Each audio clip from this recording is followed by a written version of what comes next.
Coming up on Illini Sports Night. Our weekly show is back inside the newly renovated Richmond studio. As for Illini sports, frustrations consume the Illinois football program. And with no signs of an end to the struggles, the coach's answers may not surprise you. We just got to be better. And that's such a vague statement and such a press conference statement, but that's just the truth. Also, stay tuned for updates on this golf school's pride and joy. And in less than 24 hours, Illini Nation can buy basketball season tickets. In those hours that follow, Illini Nation will sell out those tickets. This and more coming up on Illini Sports Night.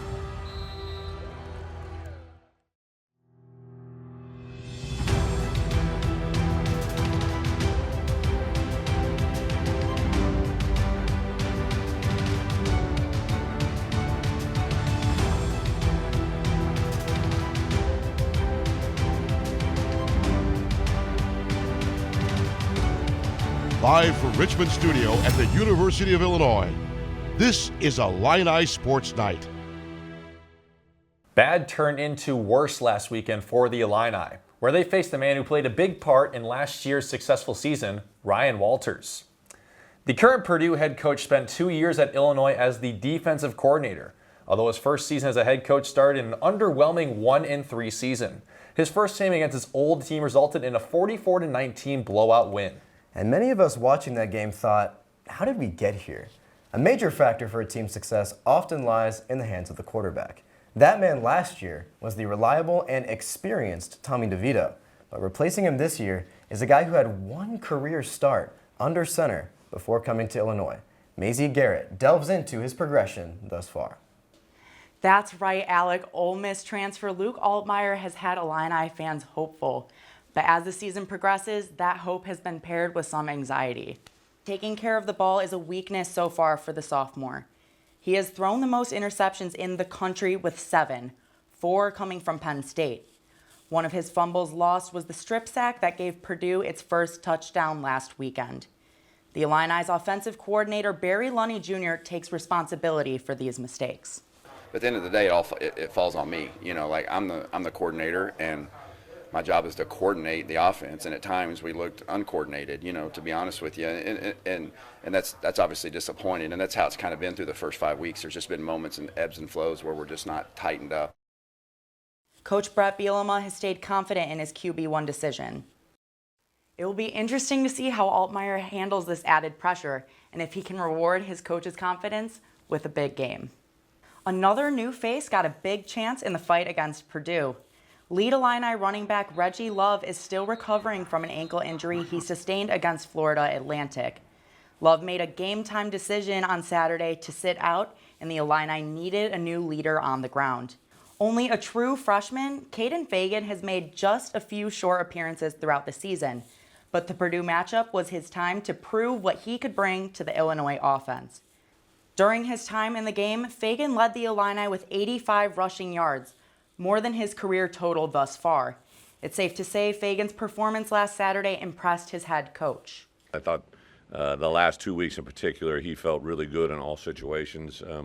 I really admire the way he's kind of just steadily grown each week, kind of made his mark. Last week, you could see him burst through the hole, especially on that one play. Like, he's just a big body that gets through little areas, and he's got a lot of velocity when he runs.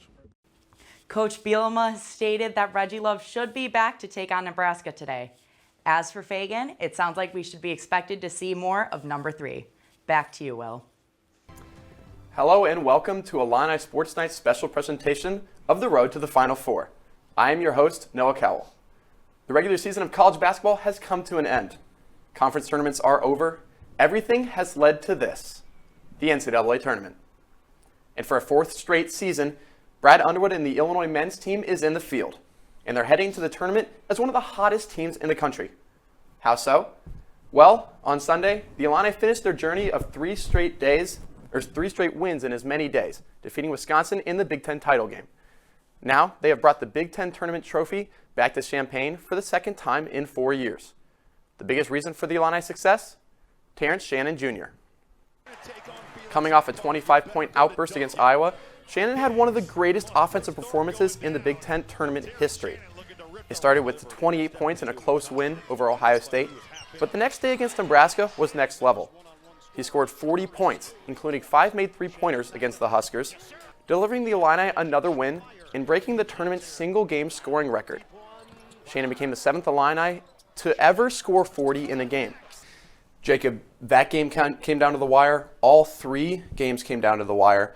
That's something the Illini struggled with, was winning some of those close games early on in this season. And the season prior, you look at a lot of those quad 1 games they weren't able to pull out. What can you say about the team's ability to win those close games, and how does that bode for them going into this tournament? Yeah, I think it comes down to their maturity. Having guys like Terrence Shannon Jr., who's a fifth-year senior, having guys like Marcus Damask, a fifth-year senior, Coleman Hawkins, who's been a part of big games, and he's in his last year. So having that maturity is able to, they're able to win these close games in the stretch, whereas I think in the past they didn't have the experience they quite needed.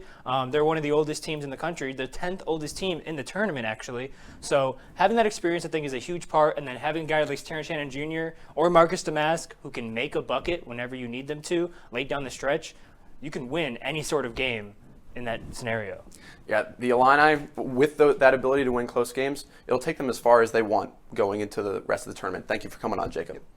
On the opposite side, the men's tennis team had a rough start in Big Ten play. The Illini went into this past weekend with a 1-3 conference record, coming off 3 straight losses. However, they were able to right the ship with back-to-back wins. Illinois now is an even 3-3 in Big Ten play, and will look to continue the winning ways back home against Northwestern on Saturday. In the midst of this roller coaster start to Big Ten play, the guys are facing each match with a day-to-day mindset, but it won't change their end goals. Our Noah Cowell sat down in an exclusive interview with 2 of the athletes to discuss their long journeys. We're playing these dual matches now to make the NCAAs, but our goal isn't to make the NCAAs. We want to make a run in NCAAs and go and push for, the title. So I think it's very easy to look too far in the future, and it's nice to have that goal, but staying focused now in the moment is the most important thing. We're back for Illini Sports Night's final segment this evening, and we here in the studio think it's one you'll enjoy.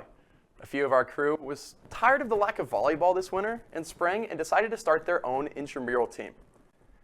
Our reporter and host, Maisie Garrett, segment producer, Emily Ritchie, and I had a pretty eventful 3 weeks of intramural volleyball. So I have Maisie and Emily here. Yep. And oh, look at that. Let's take a look at a little bit of the highlights here.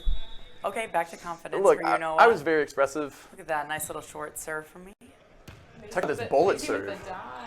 Like, wow.